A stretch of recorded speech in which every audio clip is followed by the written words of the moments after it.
the memories of yesterday can never be changed, but they give me a reason to live again.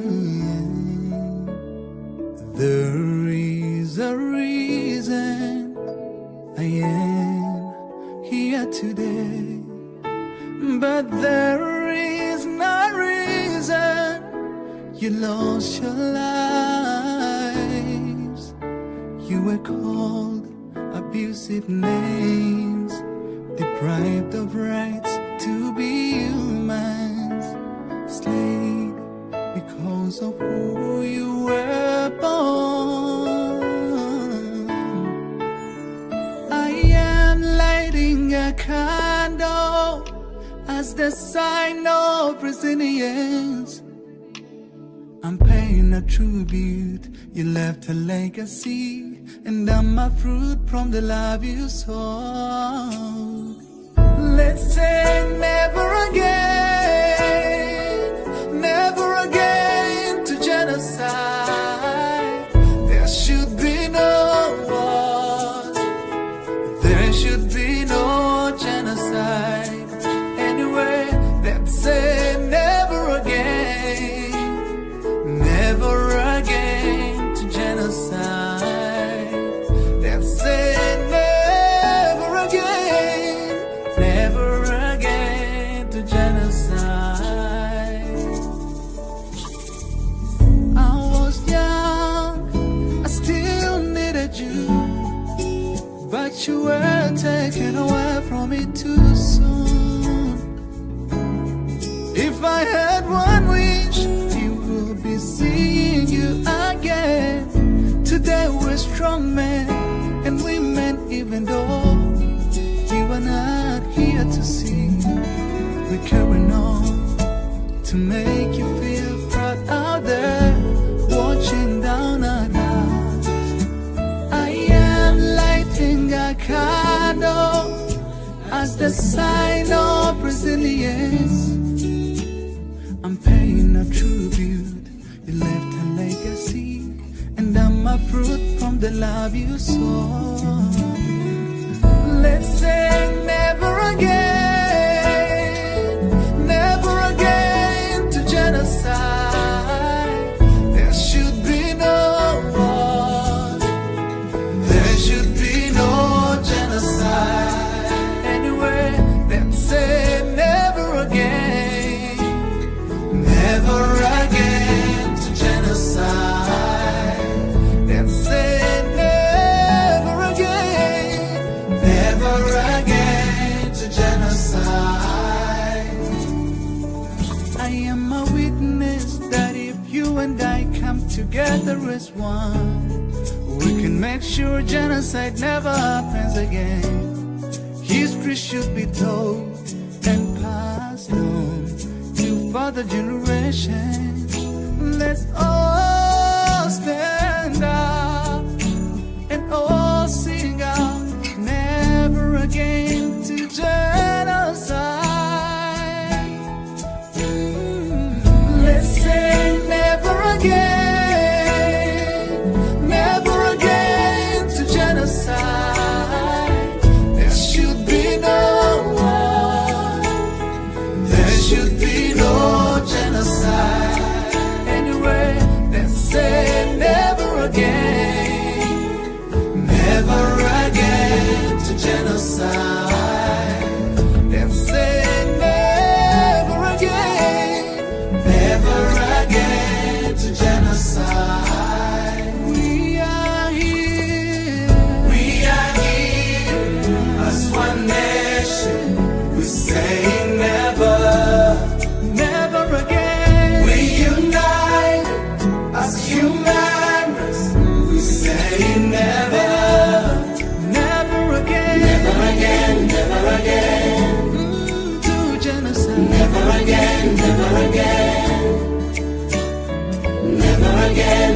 again to genocide. Never again.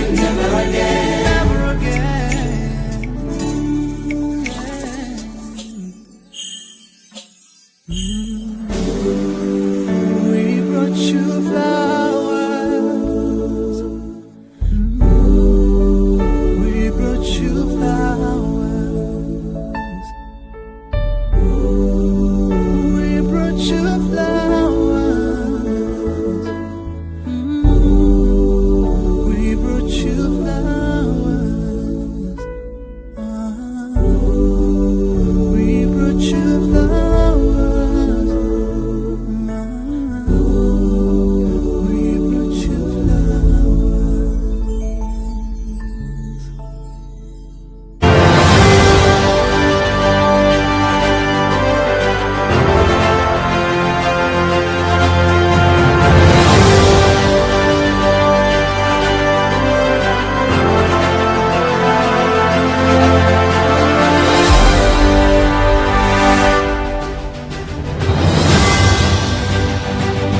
Good evening once again. You're welcome back. I'm very sure that you can hear my sound now. This is an amazing weekend. You're welcome to the end. I think this is the last weekend of the first month of the second quarter of the year 2025. It's been a tremendous year.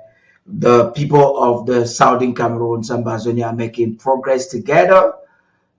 And in today's Ambazonia this week, with Paddy King, we will be processing the midnight meetings, backdoor meetings by some individuals purporting themselves as frontline leaders of the Ambazonian liberation movement.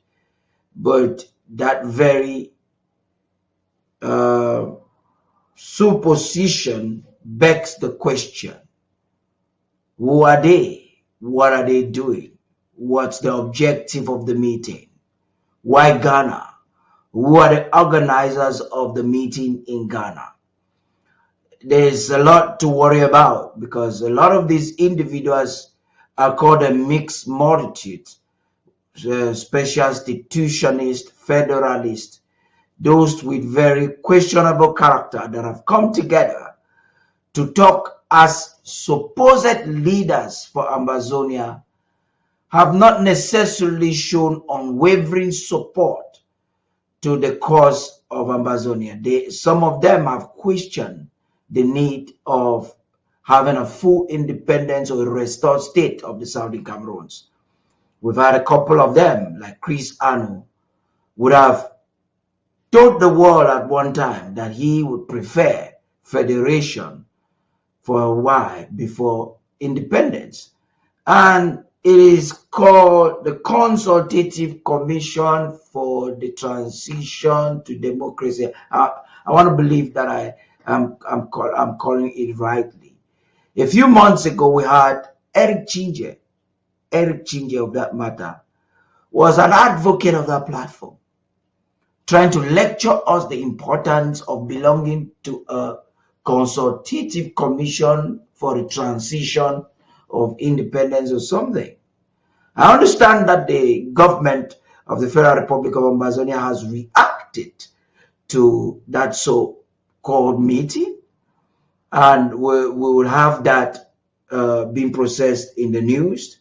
But there are lots of other technical things we need to. There's some things they're not telling us. Sacred children have been able to inform us of some things that are not telling us the real agenda of that meeting, the purpose of that unity, why the unity, and so on and so forth. Tonight with me in the studio, I was supposed to have Barrister Mbeseha. It's unfortunate we will not be having him today. Definitely we're going to miss him, but we will be having Barrister Fru, who is already connected. And we're having Commander Elvis because there's some very important things that have happened with the military that we need to get his consultation and a military briefing from the NSC and the government. It's also remarkable for me to let you know that in just a few days from today, we will be having the federal government drafted by the Atlantic zone. That is remarkable. Very, very remarkable. So while we are beaming and getting ready for all of that, Tabitha Ako has a lot in store for us this evening. I know it's going to be a tremendous one. I will be handing over the mic. And right after that, I will be talking with the barrister and the commander for Bui Security Council on some pertinent issues. We hope to conclude this conversation by exactly 9 p.m.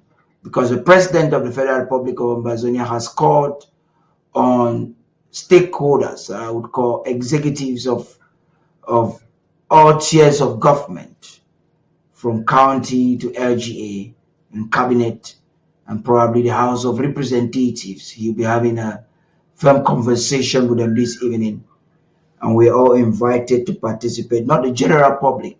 You surely would have seen the video of the Chief of Staff explaining in details who are those to participate. Right after Flash News, we'll be back with the commentary. Stay tuned.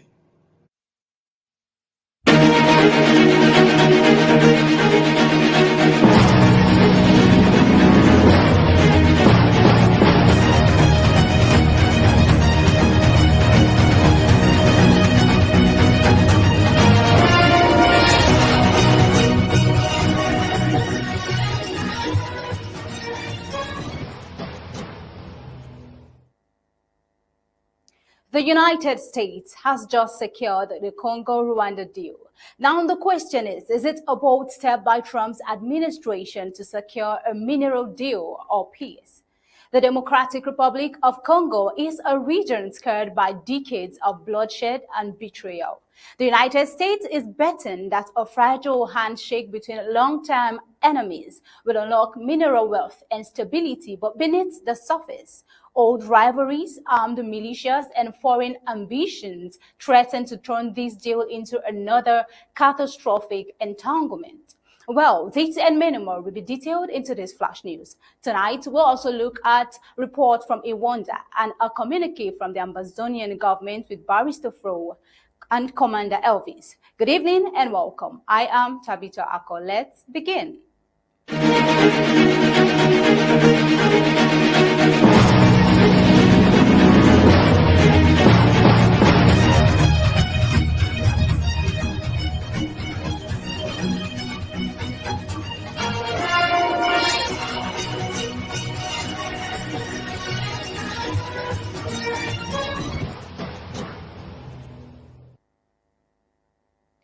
In a major diplomatic push, U.S. Secretary of State Marco Rubio on Friday oversaw the signing of a landmark pledge between Congo and Rwanda aimed at easing decades of violent conflict and ensuring American access to critical minerals in Africa's resource-rich East.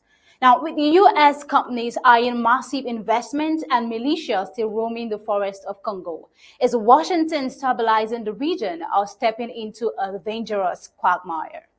Rubio's presence at the Washington signing ceremony marks a pivotal moment in the Trump administration's shift toward a transactional foreign policy, one built on securing direct financial or strategic benefits for the United States. A durable peace will open the door for greater U.S. and broader Western investment, said Rubio, framing the deal as key part of what he called President Trump's global prosperity agenda. Yet, as U.S. involvement deepens, analysts are already asking, can foreign investment truly bring peace to a region long broken by foreign extraction and exploitation? Let's take a look at this video of Marco Rubio. Eastern part of the Democratic Republic has seen 30 years of conflict. Durable peace and long-lasting economic development is not going to be easy, but it is important. And having both of my counterparts here, the foreign ministers of these respective countries, demonstrates the beginning of a strong commitment to having the conversations that we need to have in order to reach a resolution. I'm proud to work for a president who's made peace, stable global peace, a priority of this administration. And today is evidence of that. He wants to see a peaceful resolution in many parts of the world, but he wants to see a peaceful resolution here. And we want to play a constructive, productive, and important and key role in ensuring that that can happen. And a durable peace in the Great Lakes region will open the door for greater U.S. and broader Western investment, which will bring about economic opportunities and prosperity. And it will also help advance President Trump's prosperity agenda for the world. It's not going to be easy, but it's important, says Marco Rubio. Now, Congo is home to the world's largest cobalt reserves and abundant gold, copper, and diamond resources, which is vital to the global economy's green transition. Its president, Felix Tshisekedi, has actively courted U.S. support, hoping that American incentives will finally come a region where over 100 armed groups battle for dominance. But history offers a sobering warning. Will outside economic promises once again fail the very violence they aim to stop? The stakes are staggering. More than 6 million people have died in Congo's conflict since the mid-1990s, and more than 7 million are displaced today. Militias with historic ties to the Rwanda genocide continue to terrorize civilians, exploiting the mineral-rich lands. Congo and Rwanda's pledge signed on Friday outlines plans for a future peace accord, civilian protections, and the creation of a safe business environment, all in the hope of attracting billions in U.S. private investment. Meanwhile, Rwanda Foreign Minister Olivier Nduhungirehe said the nations were addressing the root causes of violence, particularly security issues and refugee returns. He also emphasized the goal of linking American investment to new regional trade works. Trump's senior Africa advisor, Masad Boulos, was instrumental in brokering the U.S. role, an agreement that some insiders say could generate unprecedented wealth, but also dangerously entangle the U.S. in Congo's volatile politics. Yet, skepticism runs deep within Congo. Christopher Musa, a rights advocate in Goma, said the deal seems designed to benefit the U.S., first cautioning against subcontracting Congo's fragile security to foreign powers. Similarly, George Kambiamba, president of the Congolese Association for Access of Justice, welcomed the potential but warned that rampant government corruption could still derail everything. Now, these are the facts, but then these minerals for peace deal fits a growing pattern in Trump's second term, where foreign aid is increasingly tied to clear financial returns. In a parallel case, the U.S. is negotiating with Ukraine over mineral rights as a form of repayment for past military aid, a move some fear risks turning foreign policy into little more than business transactions. Also, experts like Guillaume Moore of the Center for Global Development note the opportunity for real change, but also point to the severe risks. In a region crawling with conflict where there's been no credible political solution for decades, this approach is fraught, Moore said. Meanwhile, Liam Kerr of the American Enterprise Institute warned that the Trump team may avoid direct military entanglement, but could still fall into the same trap that crippled United Nations and African peacekeeping missions. Now, as the U.S. leans harder into strategic deals in Africa and beyond, the question remains, is America building lasting alliances or merely striking short-term bargains that will come back to haunt it? Burkina Faso's junta claims it's for major coup attempts. Now, this is a new development in Burkina Faso. Burkina Faso's military government announced on Monday that it had successfully thwarted a major plot to overthrow junta leader Captain Ibrahim Traoré, who has been making the rounds on the media, exposing what is called a dangerous alliance between rogue military officers and terrorist groups. But with key competitors still at large and trust within the armed forces eroding, can the government hold the line, or is it sitting atop a powder keg ready to explode? Authorities say they uncovered the coup plot after intercepting communications between a senior Burkinabe officer and leaders of armed terrorist factions. Security Minister Mahamadou Sana revealed on state television that the plan involved both active and former soldiers alongside extremists. He specifically named Captain Rin David, now a fugitive, as a central figure rallying forces for the attack. Now, the plotters had allegedly prepared to storm the presidential palace on April 16, 2025, aiming to sow total chaos and place Burkina Faso under international supervision. Now, this is not the first threat to Traoré's leadership since taking power in 2022. He has faced multiple destabilization attempts, including another alleged plot disrupted in September 2024. Analysts are now asking, is the junta's promise of stability just an illusion or an internal enemy growing within its own border? Since 2022, Captain Traoré's regime has vowed to eliminate jihadist threats and restore order. He even pivoted towards closer ties with Russia to seek security assistance. Yet, almost 40% of Burkina Faso remains under jihadist control, and violence continues to tear through the Sahel region. Burkina Faso was the world's most terrorism-affected country in 2024, recording over 1,532 deaths, according to the 2025 Global Terrorism Index. Now, if foreign alliances and military crackdowns have failed so far, what strategy is left to rescue the country from sliding into deeper chaos? Meanwhile, adding another layer of tension, Minister Sana accused plot instigators of operating from a neighboring Ivory Coast, though Ivorian authorities have yet to respond. This isn't the first time such accusations have surfaced. Last September, Burkina Faso similarly alleged that conspirators were being sheltered across its borders. In recent days, several Burkinabe military officers were arrested for allegedly planning fresh moves against the junta Ibrahim Traoré.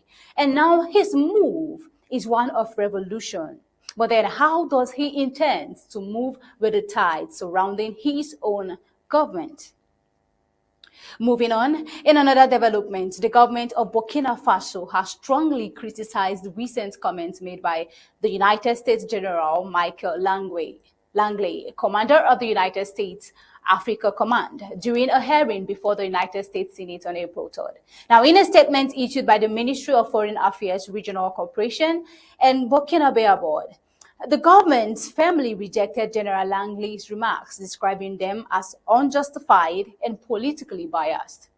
The general had questioned Burkina Faso's foreign partnerships, suggesting that the country's policy decisions were not serving the best interests of its citizens. Now, during the Senate hearing, Langley expressed concerns over the growing presence of Russian entities in African countries, particularly the Wagner Group, arguing that such partnerships could undermine local populations and pose long-term risks to regional stability. Take a look. I'm sweating already.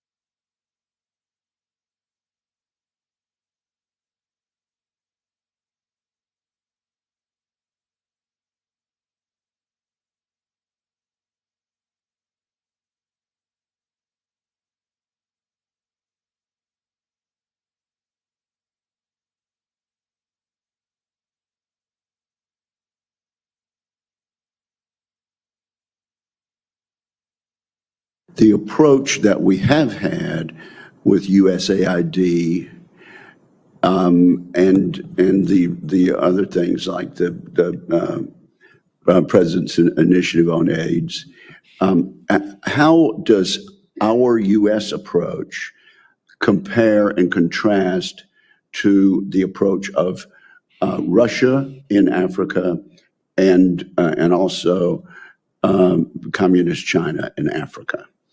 What we do best. And I think the African countries know this. And so this is where, as we start to look at going forward, as State Department starts to reset these programs, looking at what worked and what didn't work and doubling down on what does work, I think we have enough capital built up in these countries for them to ensure their stabilization and also prosperity. The requirements that affect me. So our principal presence on Greenland, the United States personal presence on Greenland is the base at Pitafik in northwestern Greenland. That is not under my operational or administrative control. That's a Space Force base. And I don't know if it's adequate for them or not. From my perspective, as both the Supreme Allied Commander and the U.S. European Command Commander, I have all the access and basing I need to prosecute the operations that we've talked about in the High North during this.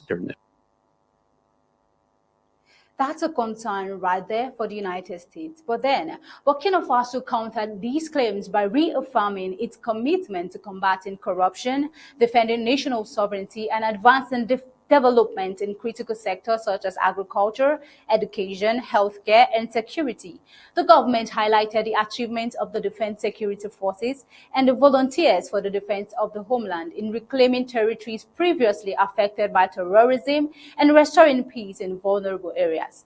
The statement concluded with a call for mutual respect and upholding of national security and sovereignty in international relations. It also urged international partners, including the United States, to engage through proper diplomatic channels and maintain respectful, constructive dialogue. Now, Burkina Faso, alongside its allies in the Confederation of Sahel States, reaffirmed its commitment to fostering this partnership based on equality and mutual respect.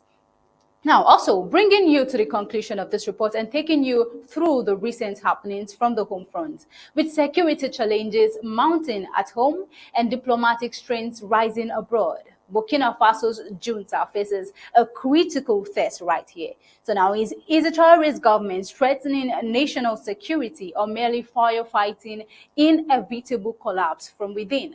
Now, this is Africa. And looking over at Ambazonia and the cost of our struggle, which is also Africa too. The world is watching. Well, we'll get to hear more breaking updates on Undaunted, detailing reports from the home front right after the break. But before then, here's an announcement from the Chief of Staff of the government of Ambazonia, Dr. Yaya Fonye. Let's take a watch. Greetings, fellow comrades. I'm just putting my voice out there to remind us of the very important programs lined up by the government for this second trimester of the year 2025, our year of victory. So tomorrow, the 26th of April, 2025 at 9 p.m., we shall be holding a very important stakeholders meeting that is going to involve all the stakeholders, and that means the extended executive, including the LGA and county chairs, as well as the spiritual cabinet, and then the presidency, including the Presidential Advisory Commission, also all arms of government, the legislative arm, as well as the Judiciary Ethics Commission, and I hope I haven't left out any other important groups. So please stay tuned and join the meeting. Every arm or tier of government is expected to give a statement as to what they're doing or plans or vision, for their department or offices of service. Also expected is the feedback or updates from the different counties and LGAs on the mobilization towards our federal draft phase 3 that's going to be hosted by the Atlantic Zone. So this is another big opportunity for us to come out strong and send shockwaves to La République du Cameroon and all its proxies, all the actors and their shenanigans. This is what they dread the most, because their problem is actually the existence of this government. And this government stands on the financial strength that comes through drafting the federal government. So please, this is another time to come out and show support for our government, to show support for our president, His Excellency Dr. Samuel Ikome Sako, who particularly stems from the Atlantic Zone. So please let us encourage him for being a man of substance, for being a stable and visionary president, for being collected and focused, because he knows the job that's right ahead of him. But of course, he can't do this alone. He needs your support. He needs my support. Every bit of it, financial, moral, psychological, and your service. You do this because of Ambazonia. You don't do this because of Dr. Sako. But of course, it is great to support our leaders. So thank you. See you all tomorrow at the stakeholders meeting. Please come prepared and start mobilizing towards our very, very, very powerful draft, the federal draft phase 3 that is hosted by the Atlantic Zone come the 3rd of May 2025 at 8 p.m. Amba time. But the stakeholders meeting is tomorrow, the 26th of April 2025 at 9 p.m. Amba time. So please be there on time, and thank you, and see you at the draft.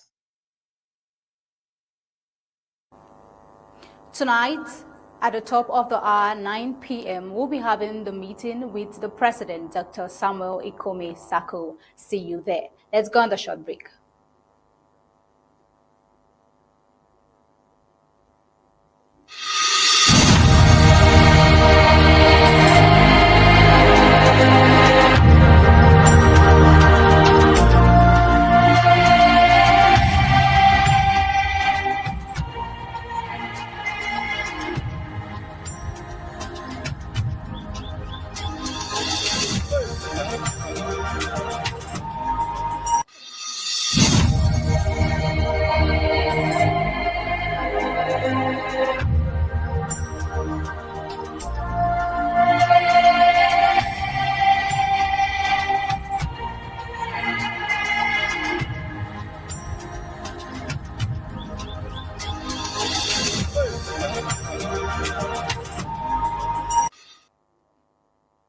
Welcome back. Tonight, Iwondo youths in Buye, chief town of the Atlantic zone of the Federal Republic of Ambazonia, protest against land grab, accusing colonial governor for sponsoring the agenda. Now, we got this report. Last week, we reported about youth of Iwondo village in the Bonavada area of Buye, chief town of the Atlantic zone of the Federal Republic of Ambazonia, which have decried the forceful seizure of their ancestral land by Paul Toga Molo, a native of the village who is reportedly working with the La Republique du Cameroon's government officials to grab hundreds of hectares of land. Now, the protest took place in the village on Thursday, April 24th. The youth brandishing placards descended on the said piece of land where a bulldozer guarded by colonial police officers was creating access roads in what appeared to be villagers' farmlands. The protest got the bulldozer operator to stop work, defying colonial police attempts to scare them off. Now, Paul Tonga Malo, claiming the title of chief of the newly created village Lower Iwanda, masterminds the land grab. Iwanda villagers say he has continued to bulldoze their farmlands despite an injunction order from the Buye Administrative Court, halting all work on the said land. Let's take a look at how this started. According to the protesting youth, Iwanda, which shares boundaries with Mukunda, Bova, Bonduma, and Sopo, has existed as one village. A few years back, Paul Tonga Molo declared himself chief of Lower Iwanda, a village the youth say does not exist. The youth insist that the bulldozed area which they claim is being sold lies within Iwanda. Meanwhile, the Iwanda villagers say this land has served them and their parents for decades and they depend on it for livelihood. But after Paul Tonga declared himself chief in connivance with some colonial regional authorities, he has reportedly began a mass sale of plots on this land. Villagers say this land belongs to more than 20 families, but this ownership is now being claimed by one man called Paul Tonga. Now, what are the youth saying concerning this situation? They are saying that no to land grabs. During Thursday morning's protest, the youth forcefully stopped the bulldozer that was demarcating the area. In the course of demarcating the land into plots, the bulldozer destroyed food crops, including corn, banana, and plantain, as well as cash crops such as oil palms. Ifom Ferdinand Mututu, the youth leader of Iwanda, said they have tolerated enough. When they created this Iwanda village, we tried everything possible, but through their influence with the colonial administrators, they were able to come and crown the chief of Lower Iwanda, he said. Now, we allow that to pass. Just recently, he has come to claim that with the aid of the colonial governor, Minister of Land, and DO, he was issued a land certificate for all our lands. We, the youths of Iwanda, are passing a clear message. All this while, you people have not been seeing us because we are very peaceful. But it is very difficult nowadays to push the youth to the wall, he added. Now, let's take a look at what the court order has to say and if this was being violated. The villagers had also taken the matter to the Buye Colonial Court at first instance, and the court placed an injunction on the said land. However, the chief of Lower Iwanda violated it and continued bulldozing the place. While colonial police officers deployed to the area attempted to stop the youth when they confronted those operating the bulldozer, it almost resulted in a confrontation. However, the bulldozer driver and surveyors guarded by the armed colonial police drove out of the land. We don't want any trouble, but if they want to see the other side of Iwanda youth, we are expecting them to come again, Fom Ferdinand said. Now, this is a clear message to the colonial administrators. As he stated, he said the land was the only source of livelihood for them. He insisted that Iwanda is one village and there is nothing like Lower Iwanda. Now, colonial governors implicated the protesting of these youths. Now, they said that the colonial governor, Bernard Okalai Bilai, has transformed himself into a landlord, of which he is just an administrator. They believe that the colonial governor is the one pushing the chief because he has taken several hectares of land for sale. The colonial governor now should tell us where we will stay, the Iwanda youth collectively demanded. Now, this is a very critical question and a serious one at that. And they added that the works have to stop, and the youth have promised to chase out anyone who tries to re-enter the land. Well, This is an important report right here. But then with me in the studio is my guest and our analyst, the phenomenal Barrister Fru and the poised Commander Elvis. Thank you for joining us tonight. It's such a pleasure to have you on the show. Thank you, Tabitha, for inviting us. Thank you. Yeah. So right here, this is a disappointing case, and the colonial governors will never cease to amaze us. Yes, this is very familiar. Tabitha, this is not the first time Okalabila is grabbing land. He grabbed land in Limbe. Now he's grabbing it in Boya. He's using only us.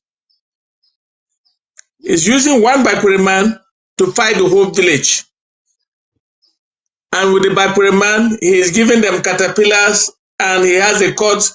He has the courts and the administration behind him because the colonial governor is protecting him, because that land grab is for him, the colonial governor, to distribute to his Francophone brothers. Our people, our young people have a duty to fight and fight back, fight with their last drop of blood. Because if they allow them, by the time we get to Boya, it will take us some time to be able to delodge, unlodge, or vacate these parasites from La République du Cameroon. The colonial governor has no right to meddle into land issues. He has no duty talking about land disputes. The land disputes is before the local people, and if the local people fail to resolve it, is the courts. What is he doing? Protecting the guy, one guy who has declared himself chief alone. A chief is from our tradition. A chief is put by our people, and that village did not exist. There was only one village. Now they have carved it into three, and now they want to break it up again, calling a wonder west, a wonder this, a wonder that. The youth of that area have a duty to fight back. They should fear nobody. They should fight back and protect their land. And that man is a traitor, is a blackleg, and is being used by the colonial governor Okalabila, so that when all is said and done, the land will be given to Okalabila and his cohorts from La République du Cameroon. That is what is happening. They did it in Limbe. Okalabila has a lot of land in Limbe. What is he grabbing all the land in Fakopo, in the southern zone for? Why? What is his problem? He wants that by the time he leaves, he would have grabbed as much as he can. Man, you are grabbing land in a war zone. That land does not belong to you. Just fuck off and allow the people to determine who is on their land and who is not. If you look at the administrative structure and the court, the administration has nothing to do with land disputes. Nothing. They have the land consultative board, which does not include the governor. It includes the local administrator, that's the DO of Boya Town. He is only a member, but the majority of them are the natives of that area. And that land consultative board, if it fails, the matter goes to court direct. It doesn't go to any other administrator. So it is something that we have seen before. He grabbed it in Limbe, now he's grabbing it in Boya. And I'm calling on the youth of Boya, the youth of Owonda to fight back and preserve their land. They should not allow anything happen on that land.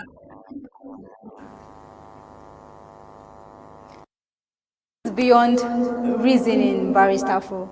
But then, being a legal practitioner, I believe there are legal backings to this. What are the legal complications to this act? Yes, like I said before, if anybody contests that land, the people to decide again before any title is given to anybody is the Land Consultative Board, and the governor is not a member. The SDO is not a member. It's the local DO, the DO of Boya, who is a member, and it's only a member out of many. And if that Land Consultative Board cannot decide, the matter goes to court. What right has Okala Bilai be influencing on that land until sending his boys to go and I don't understand. The courts have a right to put that injunction to so that the matter will be decided. But you may also know that the courts are La République du Cameroon courts. So if they rule against the youth should not accept that is their ancestral land. That's where they were born. They have a right to protect it. Not some one man who has been corrupted to take the whole village, calling himself a chief. I don't know how he was made a chief, because that's not how chiefs are made in our land. Chiefs are made by the villagers of that area. Who made him a chief? So that's the only what the court has done by putting an injunction is a good start. But the matter must start from afresh. The Land Consultative Board.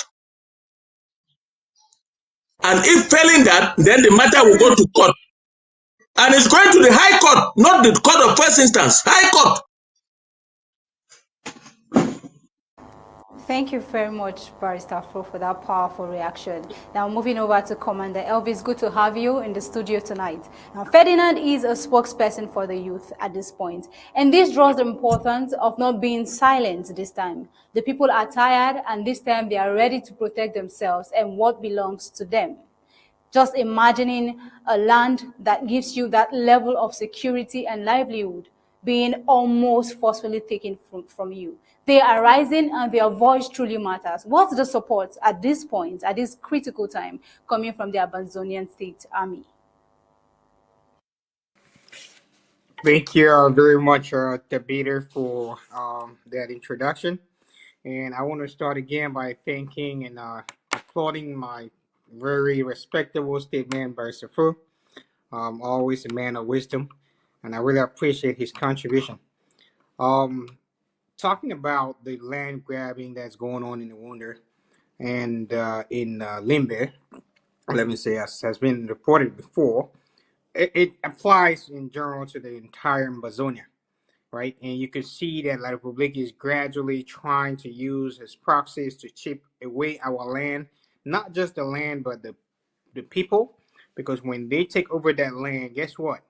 They eradicate the people to make sure that they implant their own generation in our own territory, so that we can gradually forget our history and lose control of our resources and of our valuable culture. That is what we're fighting against. So I really want to come here and let the Ambazonia people understand that the Ambazonian State Army, which are our, men and women of uniform who have stepped up to the game, they have decided to protect that land with their bloods, with their lives. They say something must kill a man. And if so, our men and women decide to give their life for the freedom of our people is because they believe in that freedom. And that freedom, be it the freedom of their land, be it the freedom of their culture, the values that we so much believe in, that is what our people are giving their lives for. So the Ambazonian State Army, who is at the forefront of this, have also been, they're aware of these situations, and they're taking every measures to make sure that we keep the enemy out of our territory. we understand that we advise our forces in some cases not to get into some land disputes. As Barry so clearly explained before, land in Ambazonia was actually property of traditional authorities, like the funds, where you now see them coming in and putting their own funds in place. Because these chiefs and funds, they had the authority to be able to partition land to maybe visitors or to other family members. But now they are forcefully taking away that land, transforming our traditional authorities into politicians so they can pay tribute to them and making sure that they are under their custody. That is what we're fighting to make sure that it doesn't happen. So thank you again for that great question. And we are enforcing it in a way that we cannot publicly say how we would enforce the youths. But this education, of course, is already one of the mobilization techniques that we are trying to use to reach out to the population and let them understand that we are all in this together. If you did not fight for your brother today, tomorrow it will be your turn. Because if they take your brother's land and you stay back and laugh, guess what?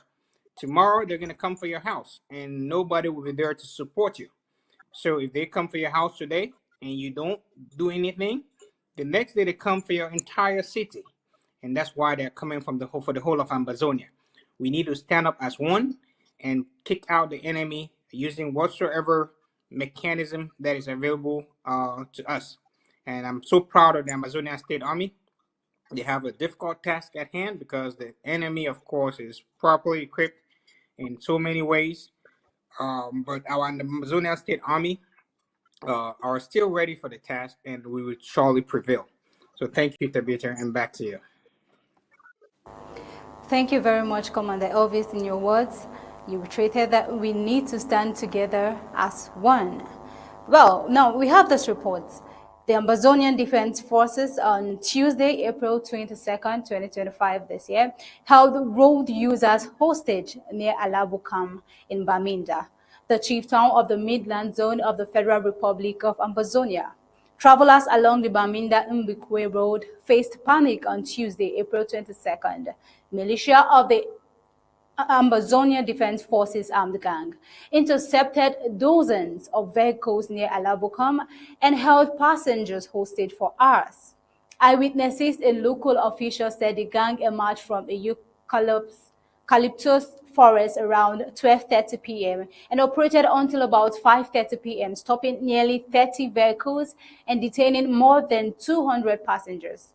Victims report that militia of the ADF forced them to sit down on the ground, flogging them and demanding a ransom of franc CFA, 10,000 franc CFA from each person. They came out purposely to extort locals. At least 2,000 franc CFA was collected from us, one person said. Now, that's a draining one right there. But then, let's give you a background of the Bamenda-Mbikwe Road block. Now, the Alabukam-Mbikwe Road has been a hotspot since 2021, when the Ambazonian Defense Force warned travelers to stop using the road. The forest of Bali became the lone path, forcing many residents to take a longer and more expensive route to Mbikwe from Bamenda. The ADF briefly reopened the road in early 2024, but they later blocked it again without warning. Locals reverted to using the Bali stretch until April 22nd, when Ambazonian Defense Forces launched the latest ambush near Alabukam along the bush road they had been using. This is a serious situation right there. Commander Elvis, the Ambazonian Defense Forces is a proxy militia to the La République du Cameroon colonial army, and we know about that. And they have been causing a lot of pain to the people of Ambazonia. Let me get your perspective to this issue.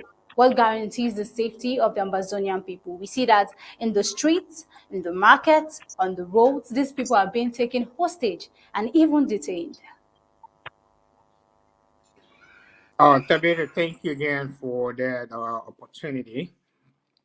As you already mentioned, the ADF we all know is La République proxy group, which means the activities are in sync with whatever activities La République has. and of course, tormenting our people, putting them under tremendous pressure to be able to succumb to their to whatever they want to install has been their tactic. You know, they terrorize our civilian population to be able to give up on their aspirations for a free Ambazonia. They disguise in the name of our state forces so that people can believe or think that these are Ambazonian state army. Meanwhile, there are actually La Republic agents. So the reason they are doing that is to maximize pressure so that people can be like, you know what, we don't want to go we don't want to go through this kind of torture. We are being tormented, and when the people start thinking as such, they start creating dissenting views on the nature of the struggle. Um, for those of us that already understand the modus operandi of this proxy group, we are also looking at how their leaders have positioned themselves in close collaboration with the La Republique to make sure that they achieve these goals. Right, one of the leaders we know, Yabacho, who is currently languishing in their prison jails in Norway.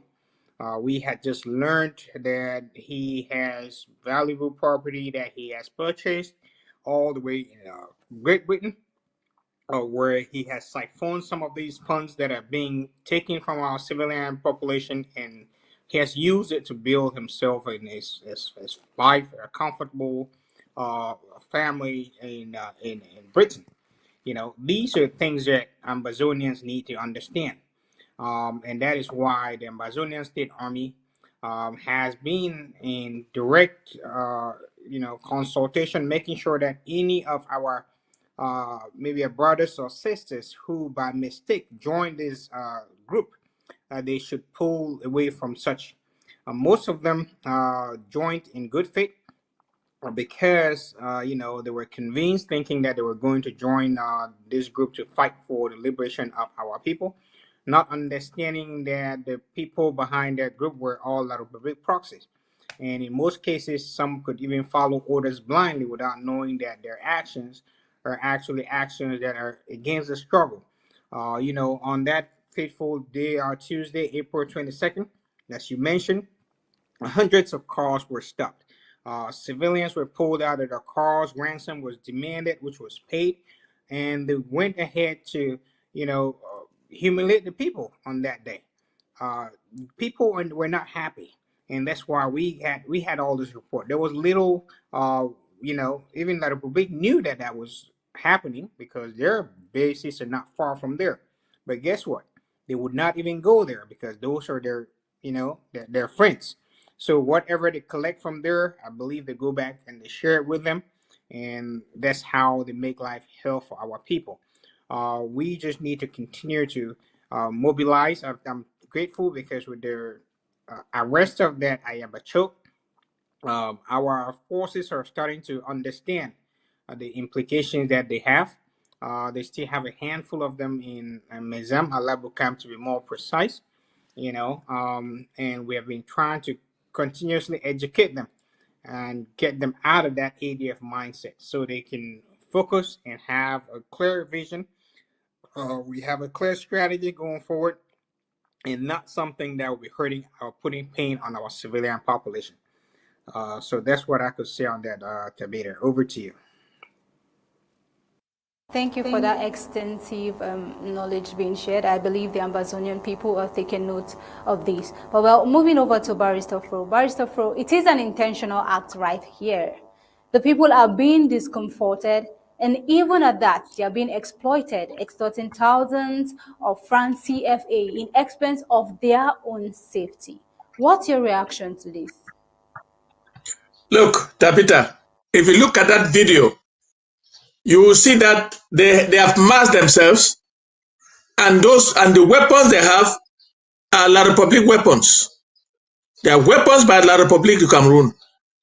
I will not be surprised if they are composed of the ADF, La Republique soldiers, and Altsoma Tanganji highway robbers. they have decided to torture our people and tag it as the Ambazonian State Army, so that the population will now hate the Ambazonian State Army, and they will think that these hoodlums represent the Ambazonian State Army. They are not. These hoodlums are renegades of Ayabacho ADF. The B from La République du Cameroon, and some highway robbers recruited by Tanganji. But let me say why I say that. Last week, we had news that La République du Cameroon has moved a lot of troops into Bamenda. They moved a lot of troops into Bamenda, and they moved troops towards going through Ngokuchunja with several armored cars. That is what we heard on social media.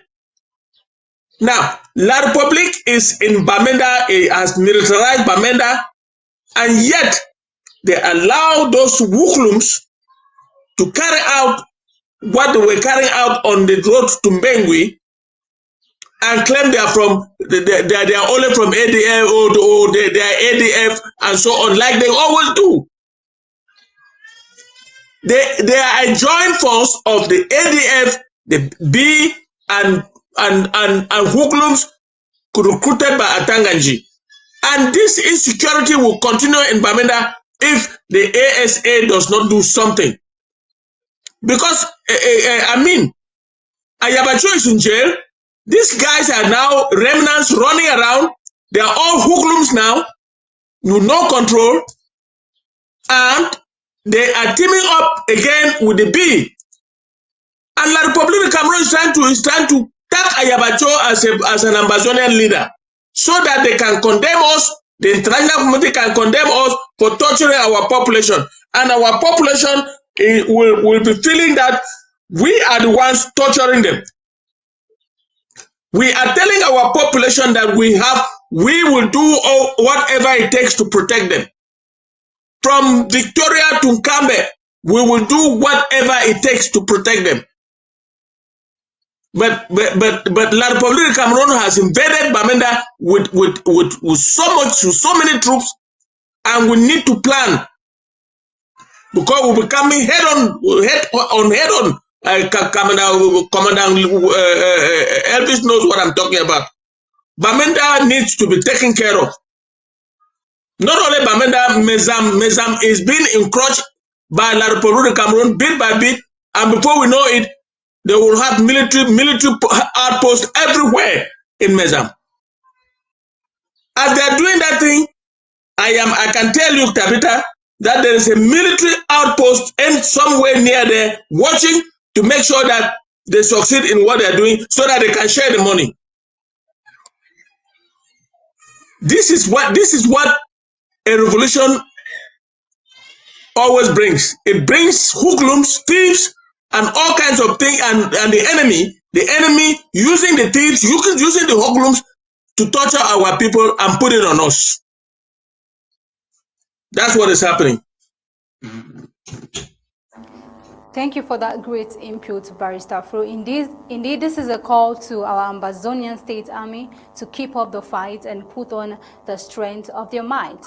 Well, we have this report: Ambazonia war stress pushes colonial soldier into suicide. Now, in Kumbo, the case of late Corporal Fedin, a soldier in the colonial military, has drawn attention to issues surrounding the mental health of colonial military personnel and impact the war has on them.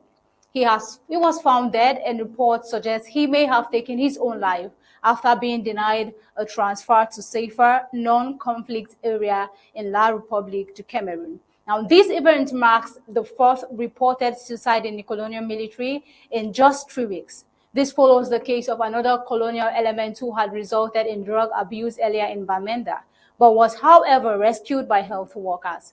Colleagues of the deceased shared their concern, saying he was frustrated after his superiors refused to reassign him to a non-conflict zone, leaving him feeling trapped in what they described as a tough situation.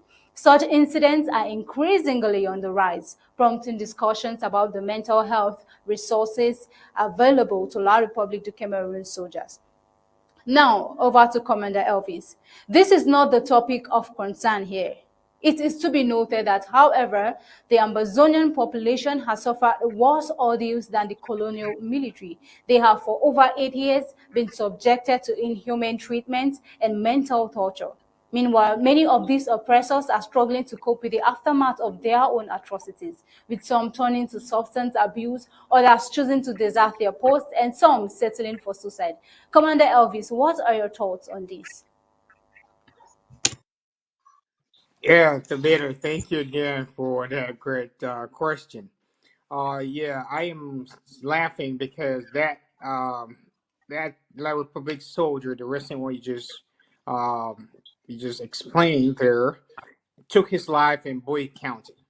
And you know what they call Bowie County? That is a land of no return. Like Yeah. Mbeseha, famous banter says, "Ekilebe go, Ekilebe no come back." So that is exactly what happened to them, right? Because what we do to them is we increase their level of post-traumatic stress disorder. And this happens because there is a constant fear within the ranks. They cannot even go out at night to pee in their bathrooms outside of their building. There is constant fear.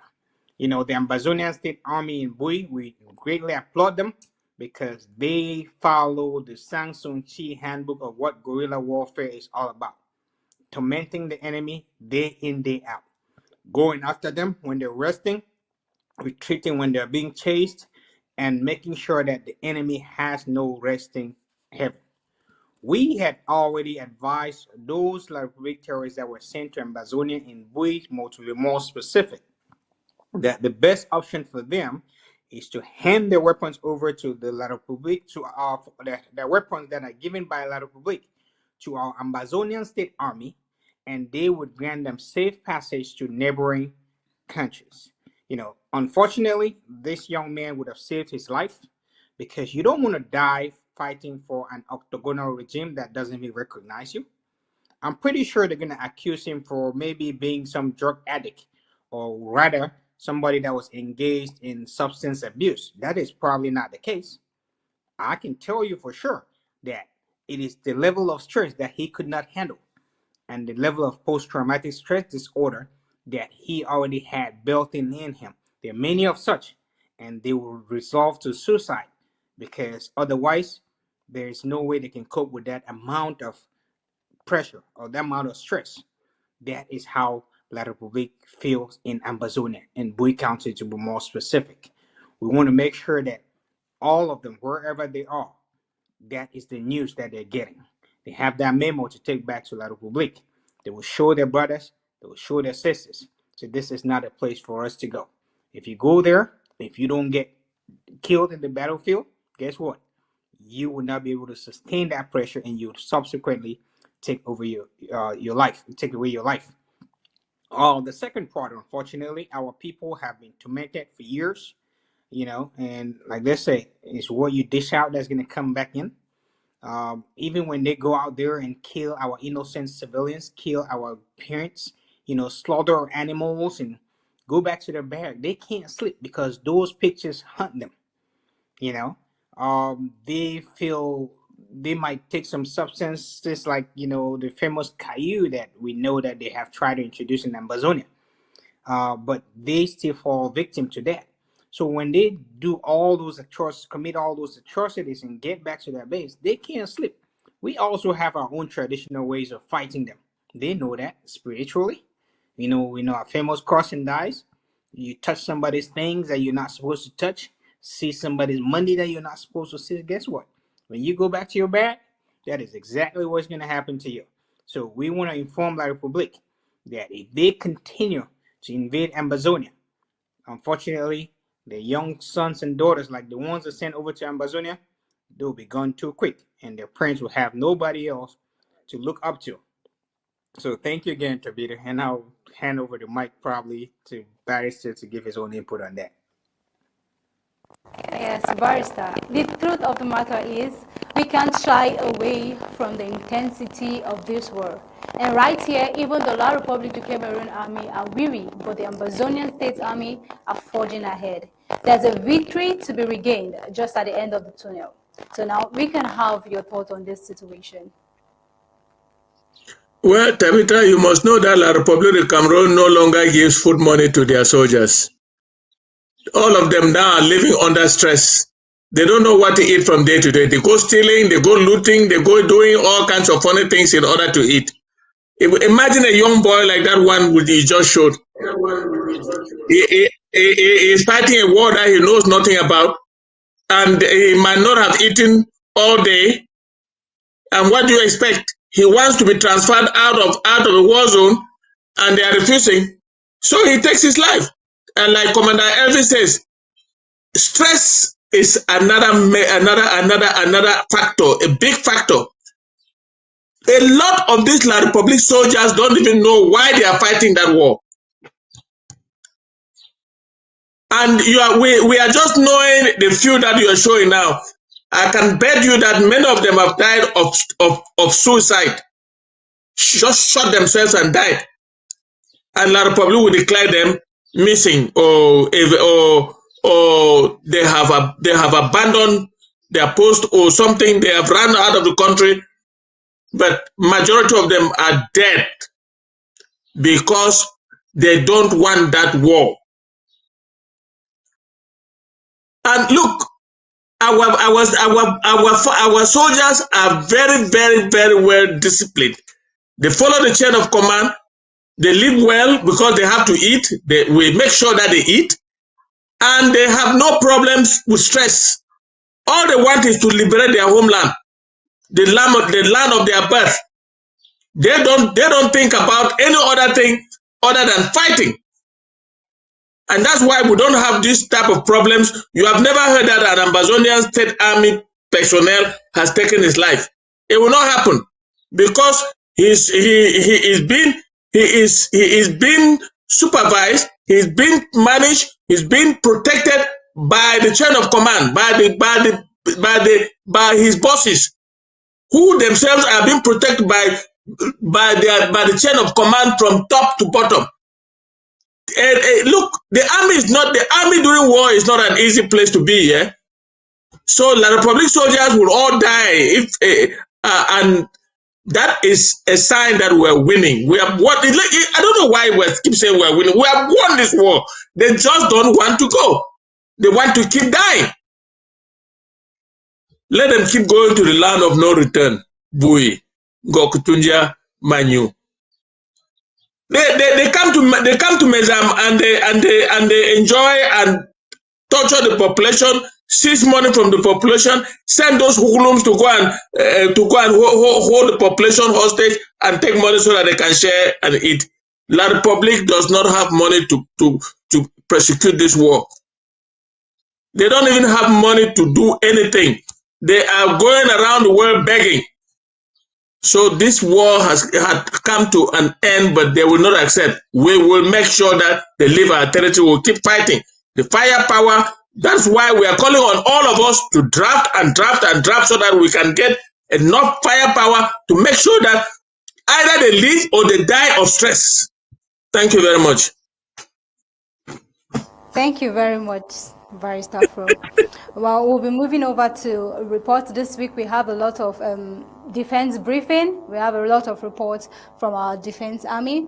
Right here we have this report of La Republic du Cameroon retrieved bodies of 2 colonial police officers neutralized in Undu.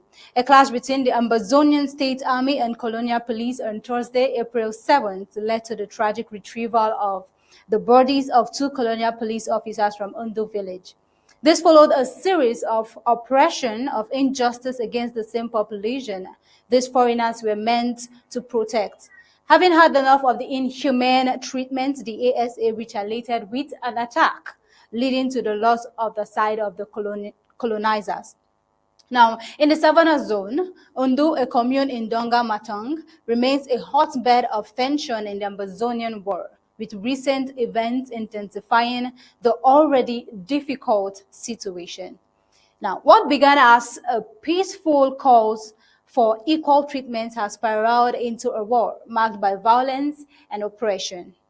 Many residents report increasing harassment and brutality from the colonial police, who have constantly terrorized villagers and made the area unavailable for them. On April 17th, a confrontation erupted between the ASA and colonial police forces, resulting in the neutralization of 2 colonial police officers' bodies from Ondo village. They were ambushed by the Ambazonian State Army at one of their stations after a series of troubling actions against the community. Now, extortion, harassment, rape, and brutality are but a summary of monstrous violent activities which these colonial forces have often carried out in Ambazonia at large. Meanwhile, the corpses were discreetly retrieved with the use of a helicopter. Now, moving over to Commander Elvis. The struggle is real, and we've had subsequent reports that the Ambazonian people for 8 years have still been subjected to this kind of intense treatment. Just this week, we keep getting reports of some Ambazonians running to nearby nations. Now, are all this safety guaranteed, please?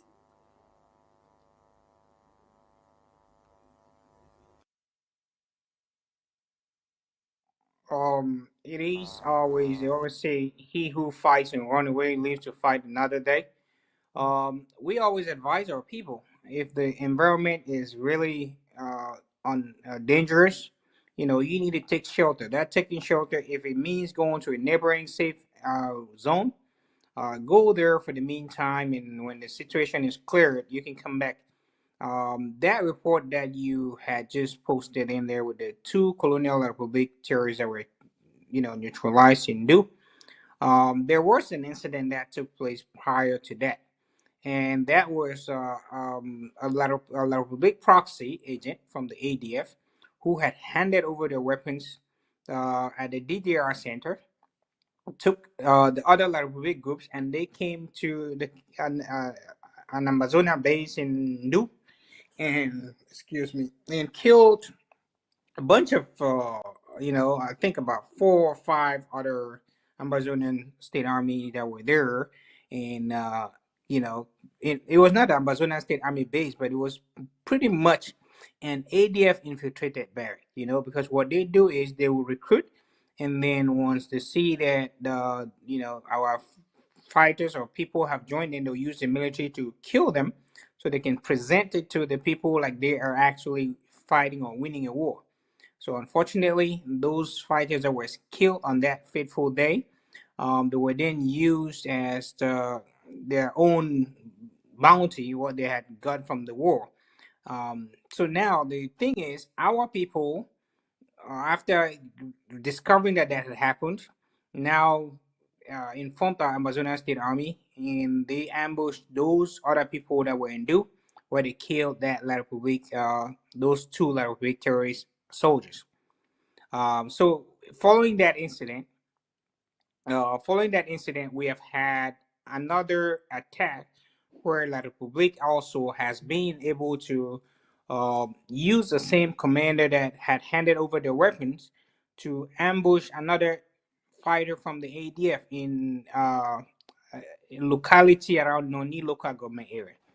So when they kill them like that, they now do what we call a reprisal. That means they come back in full force, killing almost everything around that area. And that is where we always advise our civilian population to seek shelter. They can go to neighboring villages where they're safe until the situation is all cleared, and they can come back. Our Ambazonian State Army, of course, are readily available for them. As you see, they could only use helicopters because they can't travel by road anywhere in Boy. They know that.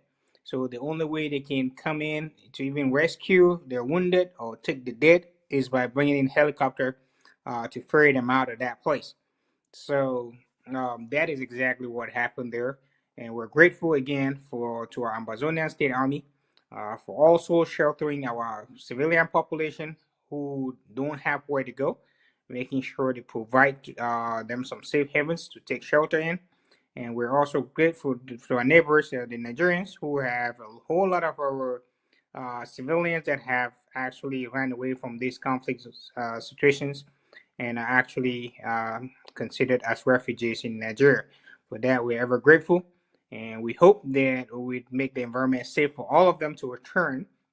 But before then, we are fighting right now, and the fighting is actually what we prioritize ourselves to make sure we get rid of the enemy that is actually currently in our land. So thank you again, and over to you.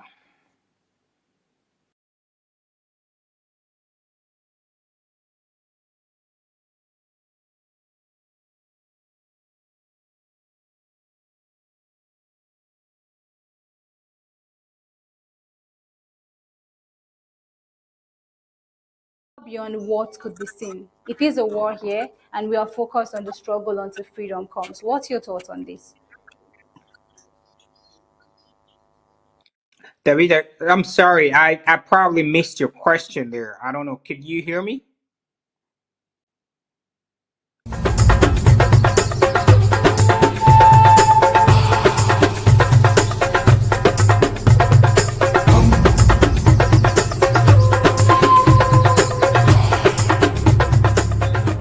Sovereign silhouette, the emblem of Ambazonia. From the azure embrace of the Atlantic reflecting from the Ambas Bay, the iconic Fako Mountain ascends with a silent, stoic grace, carving a silhouette against the sky. This towering sentinel is more than a geographical marvel. It is the heart of southern Cameroons, the stoic guardian of Ambazonia, a symbol steadfast as the unyielding spirit manifests in the unity of the land's 13 counties. Encircling this earthen spire, a dove of peace edges its arc, untouched and serene. As it soars with wings unfurled, it casts shadows upon the land, each feather a brushstroke of tranquility.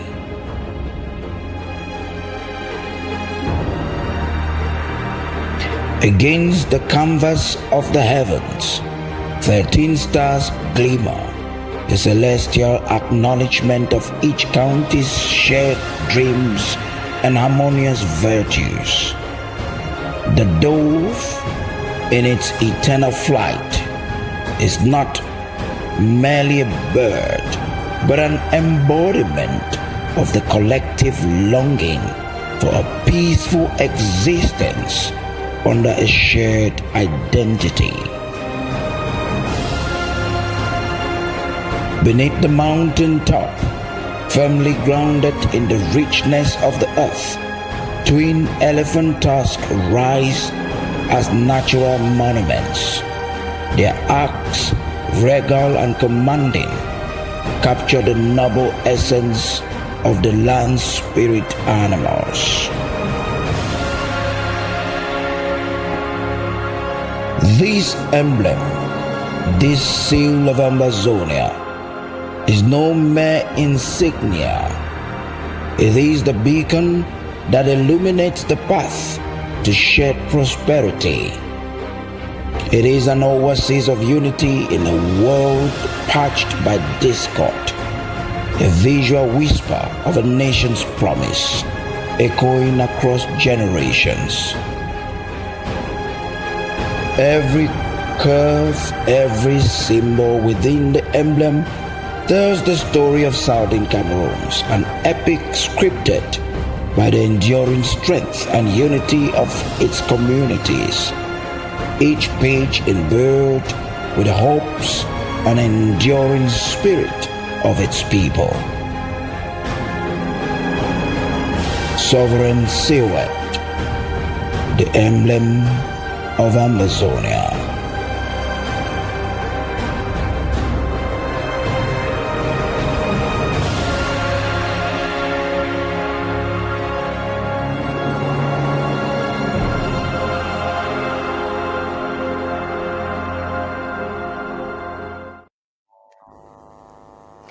Still on defense briefing, the Ambazonian State Army has successfully overpowered the La République du Cameroon Army, seizing a significant cache of firearms in a daring operation on Monday, April 22nd, 2025. The Ambazonian State Army's prowess has dealt a significant blow to the colonial army's capabilities. From every indication, the Ambazonian State Army launched a well-coordinated attack on La République du Cameroon's army's position, catching them off guard. The Ambazonian State Army's superior tactics and firepower led to the La République du Cameroon's army's defeat, resulting in the seizure of a substantial arsenal of firearms. Though details on the exact location of the attack are not given, there is a video display of the weapons seized. In that video, it depicts the bravery of the Ambazonian State Army. The squad is calling on Ambazonia to give them the necessary support, as they have taken it as a point of duty to free Ambazonia from La République du Cameroon's rule. Now, Commander Elvis, this significant victory for the Ambazonian State Army marks a crucial turning point in the ongoing conflict. The seized firearms will likely bolster the Ambazonian State Army military's capabilities, allowing them to further assert their presence and authority. The operation's success has sent shockwaves through the La République du Cameroon's army's ranks, raising questions about their ability to maintain control over Ambazonia. What's your commendation to the Ambazonian State Army, and what are other strategies we are looking forward to? All right, Tavita, can you hear me now? I know we had issues, some technical issues earlier. Yes, yes, yes. Okay, great. Yeah, let me first start by saying that, you know, successful missions happen every day. We generally do not like to claim stuff that we never really, never happened. In this case, I just want to make a corrigendum that the weapons that were actually displayed there were actually supposedly bought. But we want to put, that's why I put supposedly with a hyphenation. So just to understand that, there were successful operations, but not related to the video and the storyline behind it. And I want to explain this because the fighters in possessions of those weapons, they were actually not the Amazonian State Army, which calls for a situation where we have to be very careful, because that could be let me put it this way. This is a trap for our Ambazonian State Army, because now when they see some other fighter presenting weapons or such, and we all know that that is what they need, right? So if you see somebody actually parading what you need, the tendency is that he's going to gravitate towards you. So that is like a booby trap that's trying to pull them in. Now, those weapons were never taken from any La République operation. Those weapons, we believe, were even handed to them by La République so that they can lure our Ambazonian State Army into their booby trap, so they can actually, we've seen the situation in Bui, right, where the great FM NOPT that we all respected came in with a whole lot of weapons and used those against his own fellow brothers and sisters.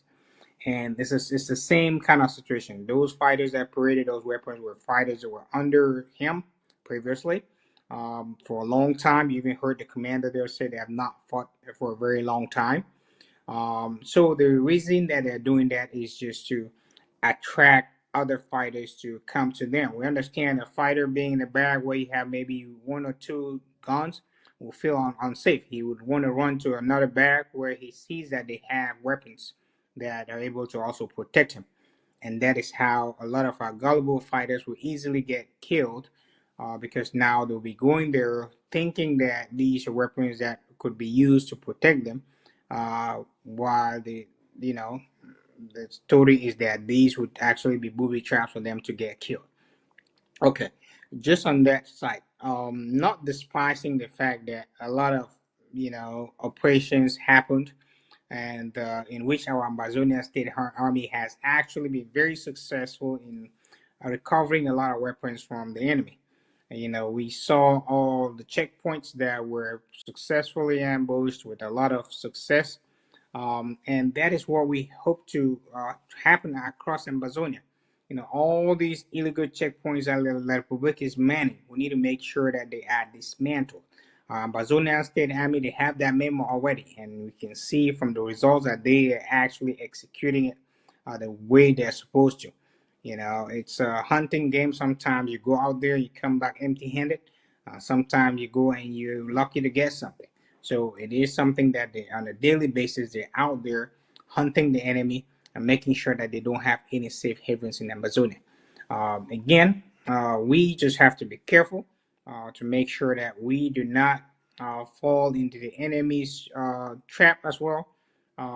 Parading weapons like they were seized from La Republique, when we know that actually they were handed over by La Republique to be used as propaganda to pull them in. That is exactly what the ADF did. Like Barrister had earlier said, those weapons that you saw them parading while stopping those cars. Our Ambazonian State Army, we know they don't have those kind of weapons. When they parade those weapons like that, you have the impression that it's our Ambazonian State Army, but those are like big weapons. So when they put them as such, it's just to confuse the population and confuse us. So thank you, Tabitha, and I will just leave it at that, except you have some more specific questions that you probably would like for me to answer. All right, thank you very much. You spoke very extensively, and then I would like to throw this to Barrister Fru. The Ambazonian State Army's growing military strength and strategic prowess will likely continue to reshape the dynamics of the war. So as La République du Cameroon is to see genuine dialogue as a way out, we understand that this is not just a case of marginalization, but of annexation. So what's your perspective on this? Yes, before I answer that question, I want to add about those so-called weapons that were seized by the ASA. That is false. There is a group in Gokutunja called the Bambalang Marines.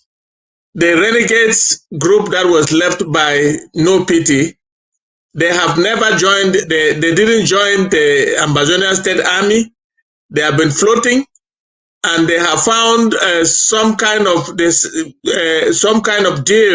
with La République du Cameroon to lure our ASA so that they can come and join them, and our soldiers will be slaughtered, like Commandant Elvis just said. Let me tell you, those weapons belong to La République du Cameroon. They were given to the Bambalang Marines by La République du Cameroon to lure our people, our soldiers to come to them. Because no soldier would like to see will see nice weapons like this and will not want to go and join that group so that it can be protected. But our boys, our ASA is wise enough. So far, so good. Every ASA